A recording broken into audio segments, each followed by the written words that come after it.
couple days ago, I finished my read of Water Moon by Samantha Sotto Yambao. I gave this 4 stars on Goodreads. I'd say it's a little bit lower than that, but I rounded up.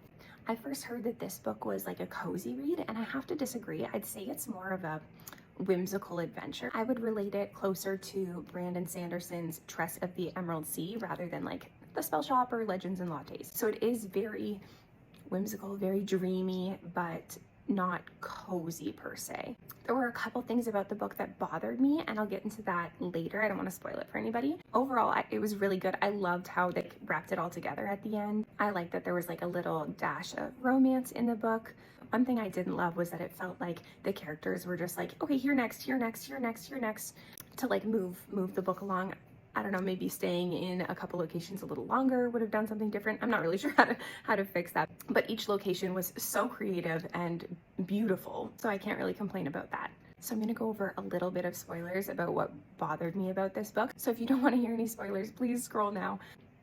Okay, so in this book, because it is jumping from location to location, they have like different ways of traveling, and I felt like there were a couple locations that didn't make any sense why they had to like journey a longer way. At one point they hop through a puddle or water well, whatever, and then later they have to like trek through this musical forest, which is cool, but like there's no explanation why they couldn't have just hopped in a puddle to get where they wanted to go. There was no reason why they had to go through the forest, because they go through the forest, get to a puddle, and then hop to this like abandoned city and climbed out of a puddle. So it's like, well, you were literally in a boat before the forest. Why didn't you grab some water from the river, make a puddle, and just hop through it? Especially since earlier they were at a convenience store or something, and she poured like Slurpee on the ground to create a puddle. So it didn't really make sense to me why they did this little trek. It's such a small thing, but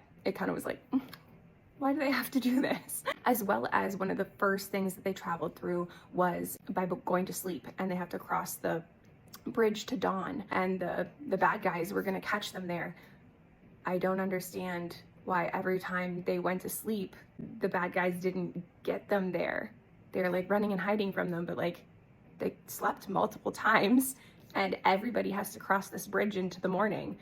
Why wouldn't the bad guys just grab them there while they're waiting to cross the bridge? So those are the only 2 things that bothered me about the travel portion of this. But overall, the book was absolutely beautiful. I loved how they wrapped it up at the ending. I loved the whimsical, the dreamy, the settings were beautiful.